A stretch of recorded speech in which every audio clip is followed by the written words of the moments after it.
All right, so this is a quick little guide to basics to soldering.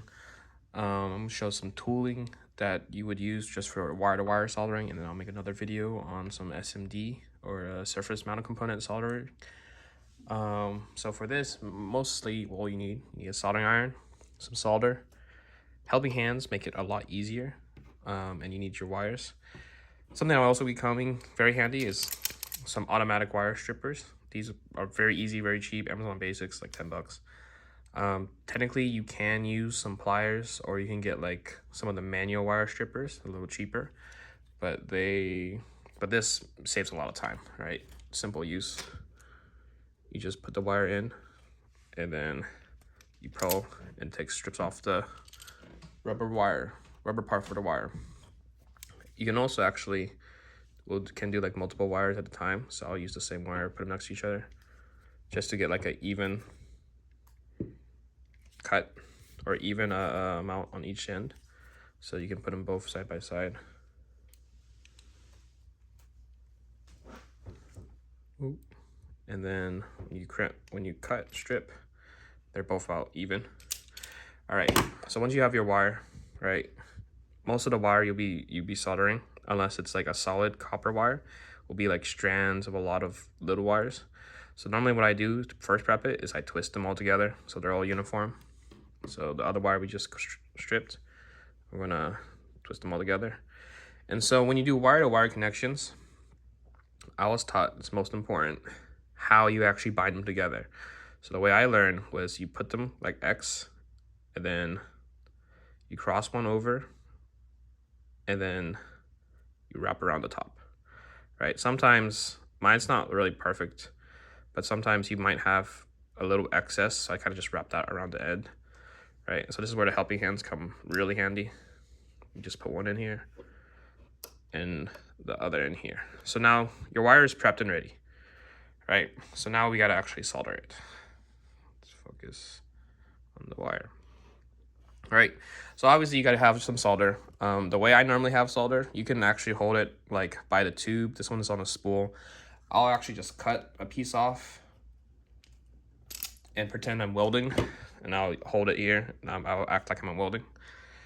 Makes me feel like I'm doing more than I'm actually am. So normally you have your soldering iron. I hope this is tight.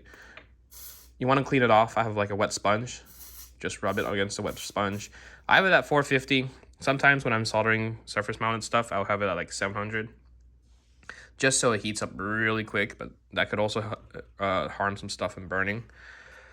So what we gotta do first is tin it, which is basically prep the soldering iron. So you're gonna take your solder, you're gonna put a tiny bit, just rest it against it, wait for it to melt. And this is also one reason why I kind of crank up the heat, because I actually don't know the temperature at which the solder is supposed to melt. I'm gonna cut it. I think that's why normally I have this at like 500 to 600 at least. Let's do 620 and see what happens. Wait for it to heat up.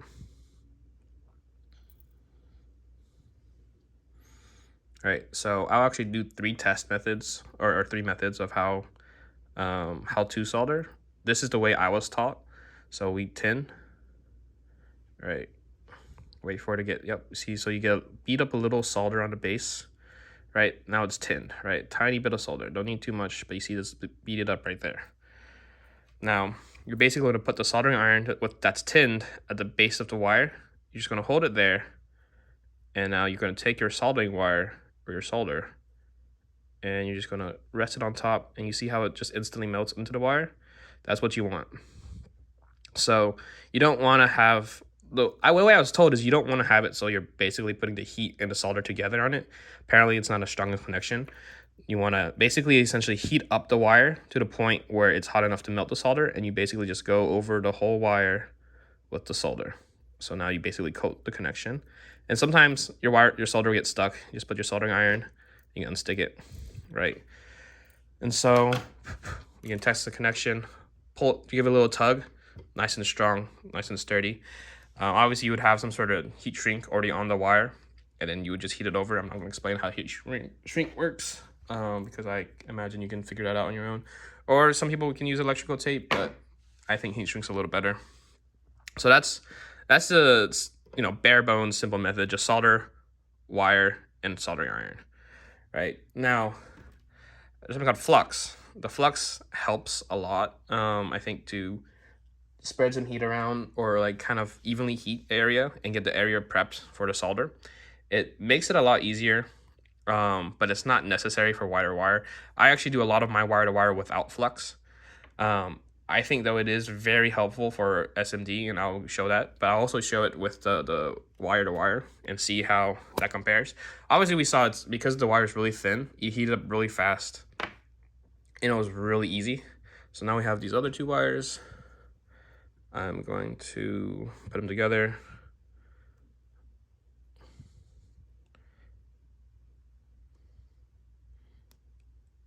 Twist around.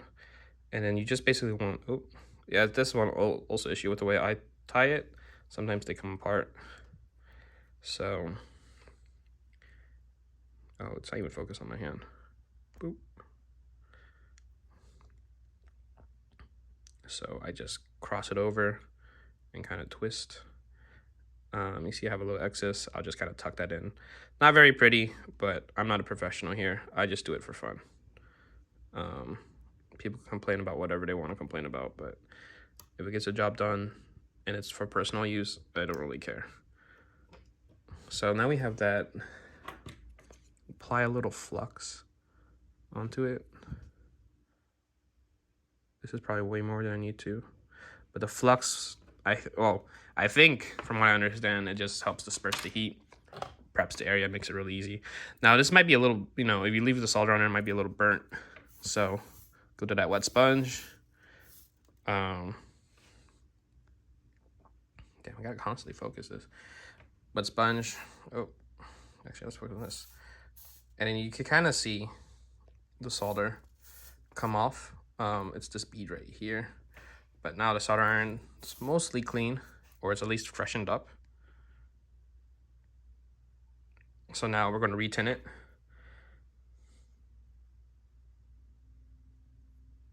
Right, a tiny bit of solder right on there. And now we're going to apply it to the wire. So you can see the flux instantly melting.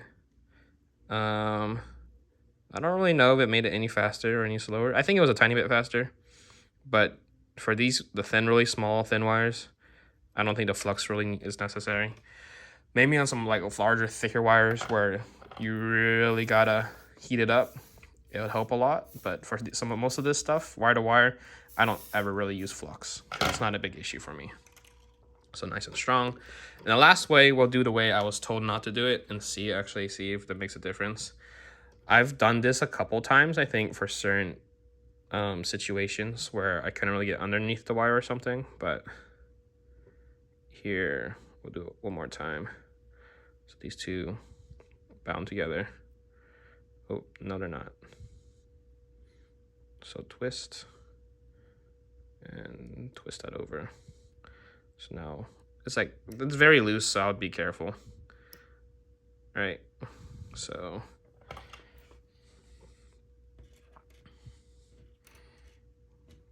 go ahead, 10.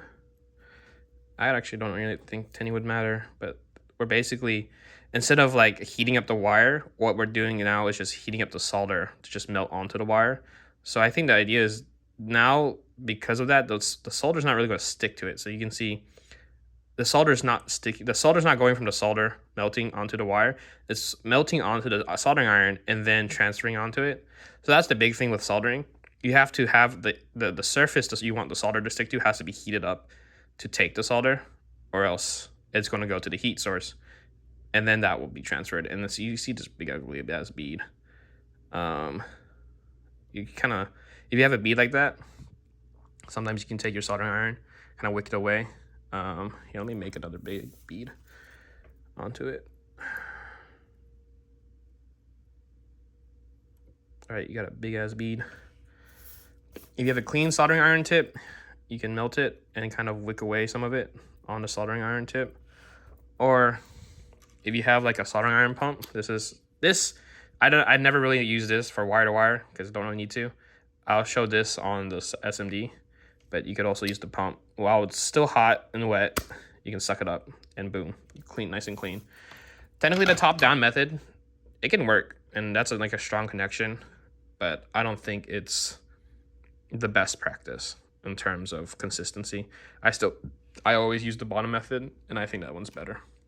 So that's some basics to just soldering wire to wire connections.